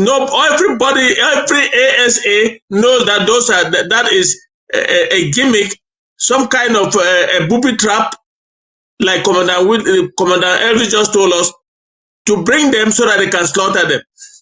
Answer your question, Tabitha, about ending the war and La République coming to the negotiating table and all that. I want to state here and now, the Federal Republic of Ambazonia is no longer craving for La République to come to the table. We don't care whether they come or they don't come, they will leave our territory. This year is a year that we are not going to budge. They will come to the table running. They will come to the table running. I don't want to develop that story, but that is the way I live it. Thank you. Thank you very much, Barrister Fru. Just like I said, your reactions are always mind-blowing. Well, we have this very, very important report about Ambazonian government in exile responding to Consultative Commission meeting in Ghana. We have a prior intro about this report from our director, and we would look a little into this report before we hand it over to him. Now, the government of the Federal Republic of Ambazonia in exile, led by President Dr. Samuel Ikome Sako, has issued a statement in response to a recent meeting held from April 7 to 20th involving several individuals and groups claiming to represent the interest of the Ambazonian people. The statement released by Dr. Martin Mungwa from the Department of Communications and IT stated that Ambazonians' key concerns is that the government has carefully reviewed the documents published following the meeting, including the pact and special press release, and has raised several concerns. So tonight, we look at the constitutional mandate. The government operates under the guidance of the Orders in Council, which defines its core duties as defending the Ambazonian territory and people during the ongoing war. The participants in the meeting are not actively engaged in the war effort. Also, we look at this concerns collaboration within the strategy. The government is open to collaboration, but it must be grounded in clearly defined roles and supported by demonstrated expertise aligned with the proven strategy for victory. Now, take a look at also these concerns stated here: premature transition planning. The idea of laying down a foundation for post-war governance is premature, according to Article 25 of the Orders in Councils. Now, what is Ambazonian's government's position in this case? The Ambazonian government in exile has reiterated its commitment to defending the territory and people during the war. The government emphasizes the need for unity and cooperation among legitimate actors in the struggle and warns against fomenting disunity or confusion at this stage of the struggle. Now, the meeting and the documents published right there on your screen have sparked a debate about the way forward for the Ambazonian people. And the government's position by Dr. Mungwa gives the need for a clear and coordinated approach to achieving their goals. So right here, Barrister Fru, the government's response here shows the complexities and challenges facing the Ambazonian struggle for self-determination. What implications can these be? I don't see that meeting creating any challenges. That illegal meeting in Ghana, let me tell you, Tabitha, I did not even know that they had met in Vietnam. The questions that we need to start asking: who is funding them? How did they get tickets, hotel bills, traveling arrangements, everything, living arrangement to go and hold a meeting in Vietnam? What was the result? Now they did the same thing, finance, everything in Ghana. Who is paying? Who's paying the note? La République du Cameroon. Precisely John Gote, the colonial prime minister. The word that I have from Yaoundé is that the colonial prime minister has been asked by his colleagues, what can we do to stop these people, to bring your brothers back to the fold? And he goes and gathers all those remnants that you saw. Those people that you saw in Ghana, there's nobody who has one single fighter on the ground. Some of them are federalists. Some of them believe in special status. Some of, like Chris Anu says, let's take federalism for 20 years and then we can see whether we will do this and that. Those are remnants, some of them from our government. They have been meeting, they met in Canada, they have met in Vietnam, now they are meeting in Ghana, and it will result to nothing. We are in control of the ground. We finance the ASA. We make sure that our people are protected. We call the shots. We do everything to protect our people. There is no, if they want, those who believe in the independence and sovereignty of the Southern Cameroons and Ambazonia, they can come back and join the LGA. They are not a problem for us. There is no debate. All that is La République trying to find a way out of the quagmire that it finds itself. They are doing it the wrong way, spending money carrying remnants, hoodlums around the world, right to Vietnam and now in Ghana. What is the result? Nothing. Well, if the government has issued a very powerful communique, and Dr. Mongwa, I'd like to take this opportunity to thank him for publishing this very powerful communique that will keep these people at bay. If they want to participate, let them join us. And only those who believe in the sovereignty and the independence of Southern Cameroon, we will not just take any remnant. There is no way that if Chris Anu pretends to come back here, we will accept him. He's a traitor. A traitor is always a traitor. He made that audio, and the last thing he said is that the only person who was not there was Sako. Is Sako part of your group? Sako is our head of state and the leader of the Southern Cameroon's Ambazonia. He doesn't belong to your renegade group. You have Chris Anu, Marianta, Rema, Akpanga, the other one they call Elvis Kometa, and you can name them. What is the objective of their meeting? Nothing.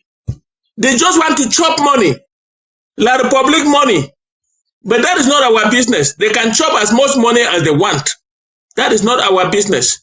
It is the business of La Republic keep losing money. Instead of coming to the table, meet one-on-one, government to government. Just like we did in Puma. We will not divert from that.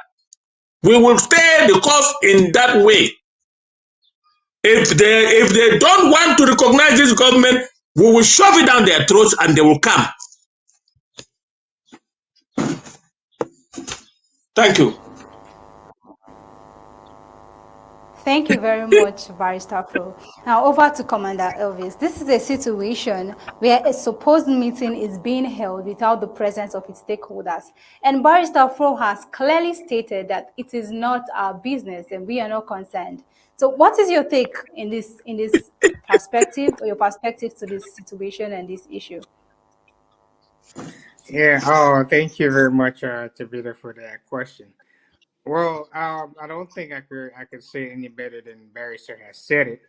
Many times we in the military wing, we prefer to allow our diplomatic corps handle those kind of situations. We know very clearly that all the fighters, they have their chain of command, and they are not fighting for any individual. So they could sit there all day and discuss whatever they want to discuss. That doesn't change. They know exactly who the actors are on the ground. They know exactly, where the orders come from, and that is not a matter of debate. So on that notion, I mean, we cannot deny Amazonians from meeting anywhere to discuss whatever they want to discuss. They can feel free. But again, we would not join in any destabilization of the current state of our, revolution. We have already gotten a structure where we have requested each and every Ambazonia to contribute positively towards a successful execution of this struggle. It's a lot easier for us to get accountability through our counties, our LGAs. It's a lot easier for us to get involved in mobilization through that way. And any other thing is just running around. It is funny because those people mentioned were people that started off as part of this interim government when we were still an interim government, right? They split and then they come back again. They rally themselves just to split. So whenever something is coming, whenever La Republique throws some meat out there, they form a faction, right? And then whenever there's just a kind of divide and conquer that we have seen over and over and over again, and we cannot continue to fall for such kind of traps. I think we're better off equipped now, well educated now, and they should do them, and we stay on the lane. we know where we're going to. If they at some point decide that they're tired of playing hanky-panky, playing their whack-a-mole, they come back and, get on the wagon and we keep going.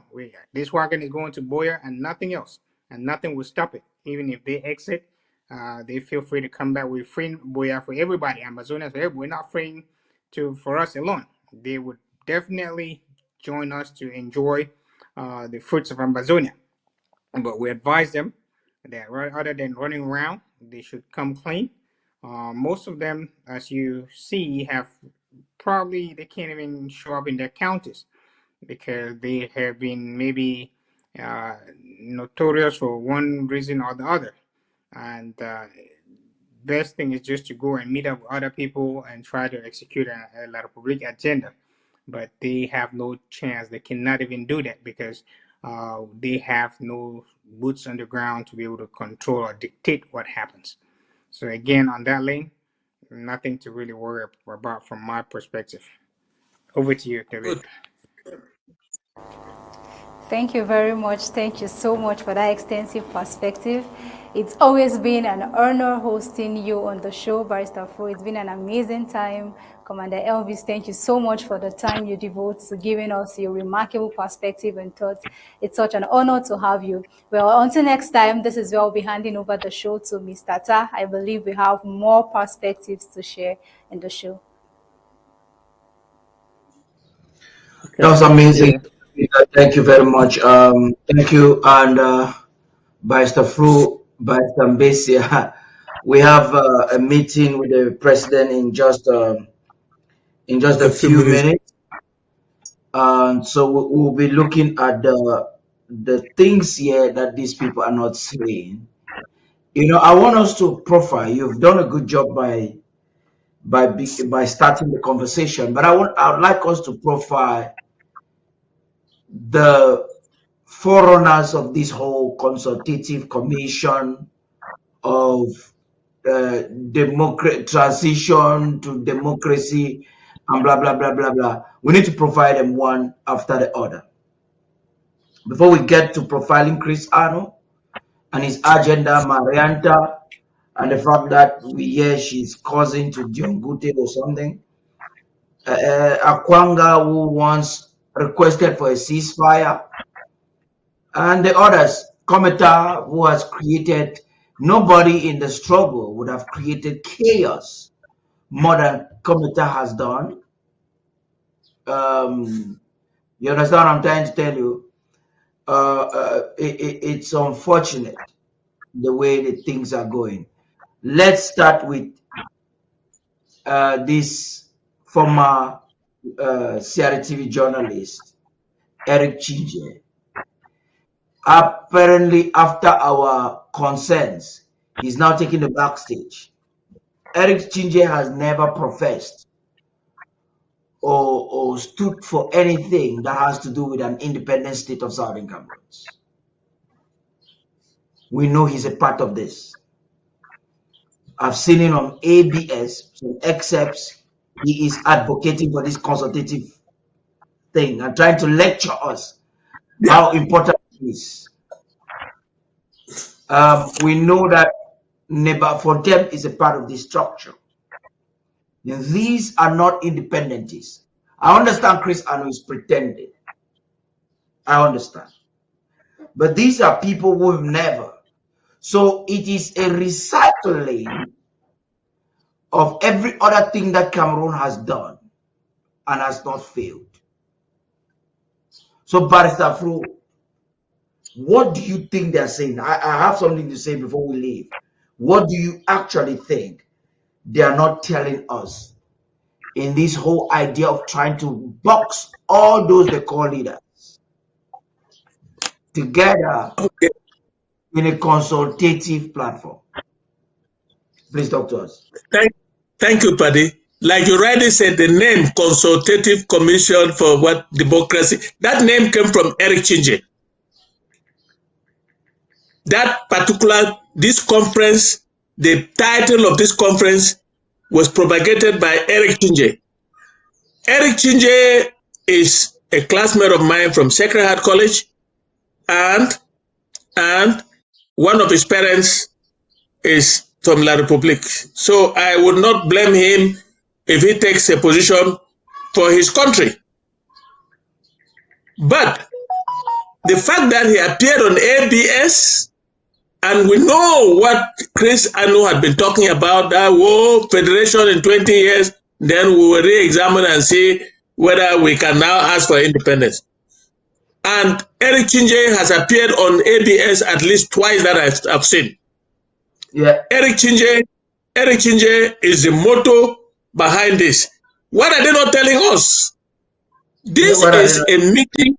This is a meeting financed and organized by John Gote Joseph, the colonial prime minister of La République du Cameroon, because he is being asked serious questions. What role can you play to bring your brothers back into the fold? And he wants these renegades to torpedo what is going to happen if we obtain our independence. How are they going to do that? I don't see it. But that is the objective. And in order to do it, they must try and isolate the government of the Southern Cameroon's Ambazonia, led by Dr. Samuel Ekome Sako, by even pronouncing Sako's name in that audio, that Sako is absent. That indicated to me that they wanted to hold that meeting to sideline the government and to be taken seriously. As I said to Tabitha, I also learned that before that meeting in Ghana, Paddy, another one held in Vietnam. That one skipped me. I didn't know that. Maybe you knew, but I don't know. They held one in Vietnam, and it amounted to nothing. All that bankrolled by John Gote. Now they decided to hold one in Africa, and they went to Ghana so that they can now replace the government of the Southern Cameroon in the upcoming talks. Which upcoming talks? Who are those? La Republique can go and hold talks with them, like they did in Canada. It will amount to nothing. Because like I said before, none of them has one single fighter on the ground. None of them can talk to anybody fighting on the ground. None of them has a fighting force on the ground. None of them. So what do they have to contribute? What are they bringing on the table? Will talking to them and negotiating with them stop the war, stop our ASA from fighting? Never, never. So what is the objective? They are not telling us that they want to isolate the government so that La Republique can negotiate with them. That is the way I read it, Paddy. Now, there's something we have to put there in perspective. It has to do with John Gote and his maneuvers, always recycling strategies. There's pressure. There is rush. Chris Arnold traveling from Vietnam to Ghana. Remember Ghana? The same Ghana where Akwanga had some deals to do a few years ago. Maybe you want to talk about that. Well, Ghana had been a place. The president about 2 weeks ago, he mentioned something about unity, which means he was contacted to participate in this charade. Can you imagine? The president was contacted, and I don't think so. I don't think no, so. He was contacted, and from his statement, I suspect that there was this idea, because I interviewed him, and he brought in the idea of unity, which means that there were some movements against him for these unity ideas. But I hear that there are some members within the government who are probably in alignment with this so-called Ghana, so it's a lot of things. Hey, There's an Paddy, and that's where you saw the detail. Yeah, go ahead. Paddy, there is nobody in this government who is serious, who would align with those losers. Let me tell you, I know those who are aligned are the remnants that are still hanging around here. They are not members of this government. They have, by their own actions, left the government. The real members of this government cannot associate themselves with what took place in Ghana. The question is, what was the objective? And you are trying to say the president talked about unity. Yes, unity of purpose. We cannot just meet with a group of people who have no objective and then bring them that we are bringing them into this government for unity purposes. If any of them has an objective to bring about the independence of the Southern Cameroon, or that we will examine that on a one-on-one basis and see if it's genuine. If it's genuine and his group is genuine, we have other groups that are genuine that we cannot go to. We'll go to this negotiating table like we went to Puman, but we cannot take any traitor on the street and go to Puman and let him go and torpedo this struggle. No, we will talk. There are groups even in the SCNC. There are people who may want to associate with because they believe in the independence of the Southern Cameroon. People like the father of Ambazonia.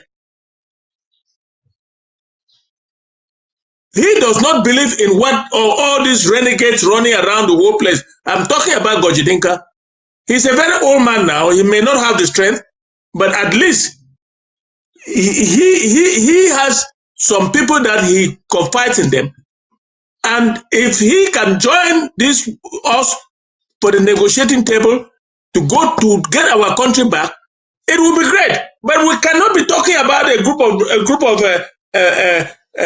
traitors who left and joined La Republique, took money from La Republique and never delivered, and now they are going around from one continent to the other and meeting.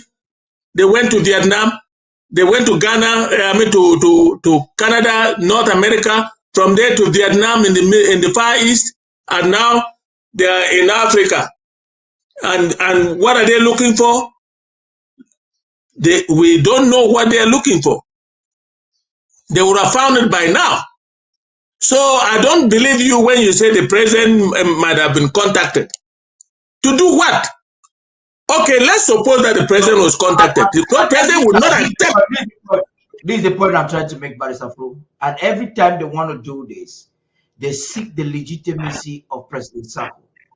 So they try to come, let's unite. And, Yaoundé, I don't know why they think that they would have to use the same strategy all the time. And they are expecting to have honorary results. Because at every time, I want to take it down history. I'm trying to document some history. In Banjul, when the Ayims, the Gustin Dangams, and all the leaders of the NSC and the Ayapa at the time fight in a successful lawsuit. Correct. And it was a time for Cameroon's hearing. Diongute, the errand boy, was sent there. And one of the things he highlighted is that Southern Cameroonian leaders are not united. And then when I was reading those documents, I laughed and I asked myself, for God's sake, how is that a proponent of this discussion? We are supposed to talk about the fact that the people of Southern Cameroons have just won a case that attests to the fact that their cause is historic, is legal. Let's have that debate. And Cameroon is trying to, all the time, take renegades like Chris Arnold, who don't know their left from their right, and project a ridicule of the struggle. So they went to Canada, they made sure they would speak to Dr. Sarkozy, he doesn't go, and they make it to look like this man doesn't want unity.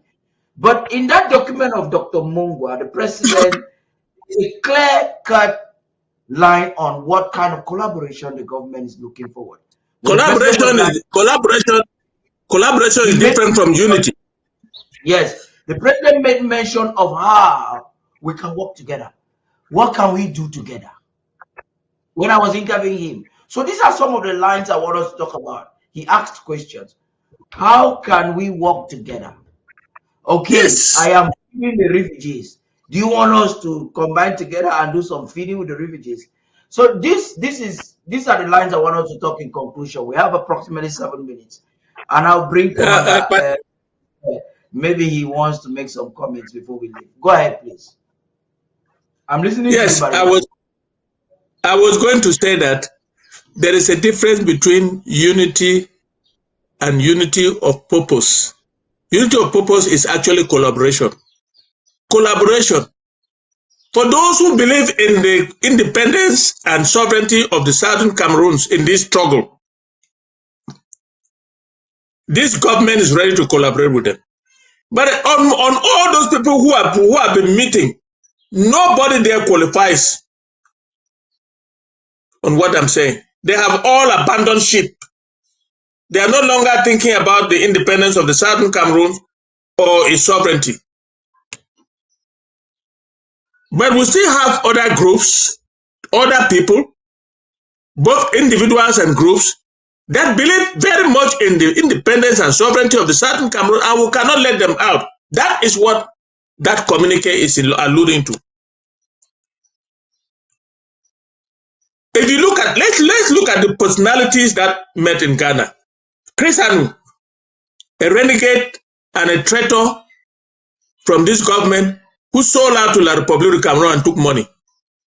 Let him go anywhere, and I can prove it. Number two, Marianta. The last draft money of Ndian County, Marianta went away with it. What did she do? What did she do with it? She was holding the money that was drafted in Ndian. She went away with it. See, up to now, she has not given an account of the money, the draft money from Ndian. She's a traitor and she's a renegade. We cannot deal with her. Those are people who went and formed a government, and Chris Anu also torpedoed them and took the government for 2 years. The 2 years have since expired. Chris Anu is now nowhere. He is out of office, but he's still languishing. Where do they go? Who is now their leader? That is a big question. Number three, Yerema. Yerema and his boss sitting in Conde prison, who was my client. He said he has dissolved the Southern Cameroon government, and that is created an interim government care, interim care in prison. Nobody governs any organization while in prison. Doesn't work. And Yerema has been propagating all that. Those are all traitors. We cannot rely on them. The worst traitor of all of them is Commander Elvis. Commander Elvis is the one who destroyed this government by creating a mandate of 2 years that never existed, and went ahead to claimed that he wanted to impeach Dr. Saku for imaginary crimes that they could not prove. This man in Kupe Manenguba, what is his name again? The Dr. Epa. till today has not been able to find any evidence of the CDC deal and all that. They created all that to bring down the government, led by Committee Elvis. It did not work. Akwanka went to Ghana and met La Republique agents, Colonel Mbankwi and others, and they convinced him and gave him money, and he declared a non-existent ceasefire, and has since distanced himself from the struggle. He lives in America and is not working. How does he live? Where does he get the money? Where does he get the money? Those are all traitors. But we still have some people who are not in this government who believe in the independence and sovereignty of the Southern Cameroon. And when the time comes, we will get those kind of people to join us, and we'll go like we went in Tuman. It's a government-to-government affair. But the government in place leads the delegation and calls the shots. Because we're talking to the enemy. We cannot go to the enemies divided. So that's what that communique is talking about. That's the way I read that communique. I'm not reading that communique to say that among them there, one of them will change course overnight and come and say, okay, let's go and negotiate our sovereignty. I don't see it happening. Because La Republique knows why he's dealing with them. They want to use them to torpedo this government. That's all. That's amazing. Commander Elvis, I guess you have something to say before we call it a short. I think we have just a few seconds.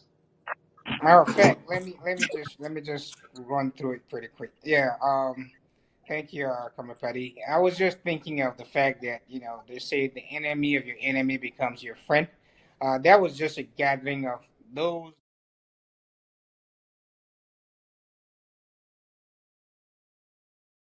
Actually translate to the ground. We saw this back in the times of when No PT came in with the idea of the Unity Warrior, where their main purpose was to kill FM Isabo.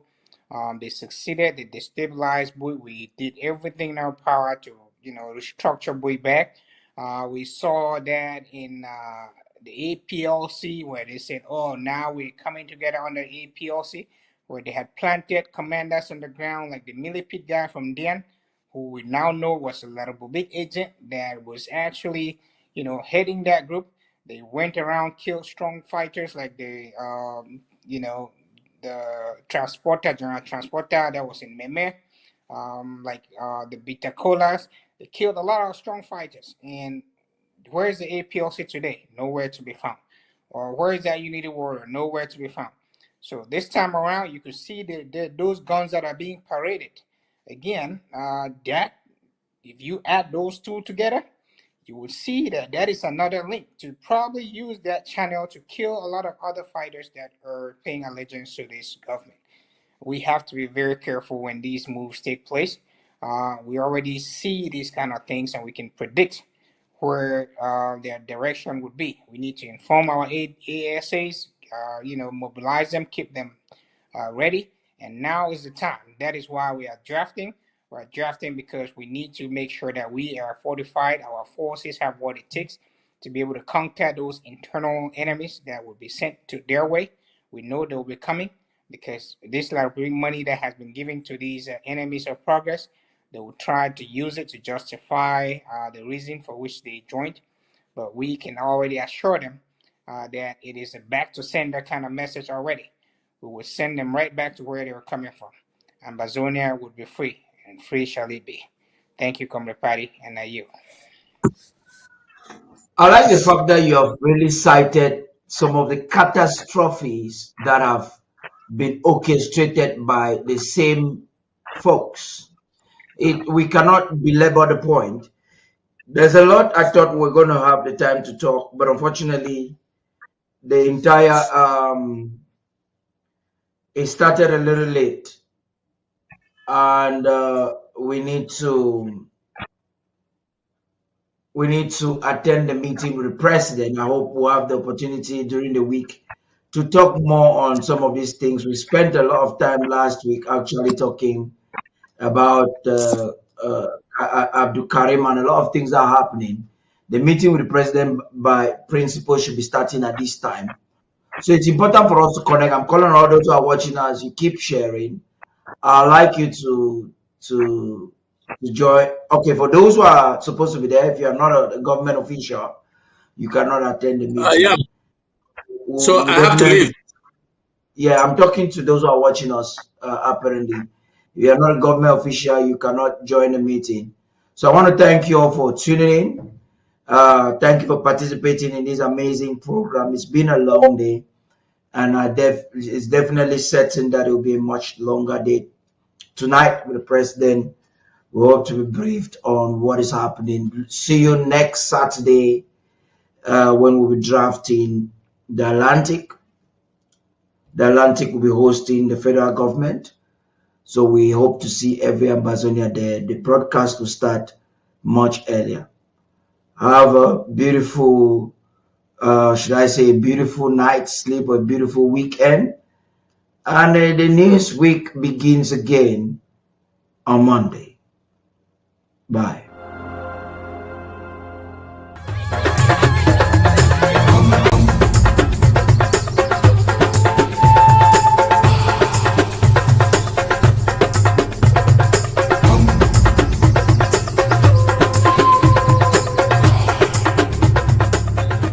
Sovereign silhouette, the emblem of Ambazonia.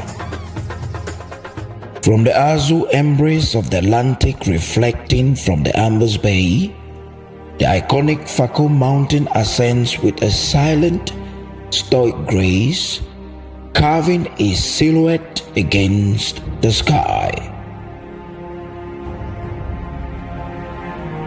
This towering sentinel is more than a geographical marvel. It is the heart of southern Cameroons, the stoic guardian of Ambazonia, a symbol steadfast as the unyielding spirit manifests in the unity of the land's 13th counties. Encircling these earthen spire, a dove of peace edges its arc, untouched and serene.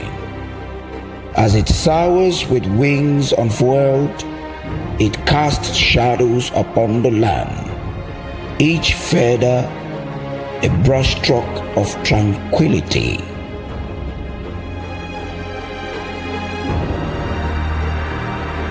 Against the canvas of the heavens, 13 stars glimmer, a celestial acknowledgement of each county's shared dreams and harmonious virtues.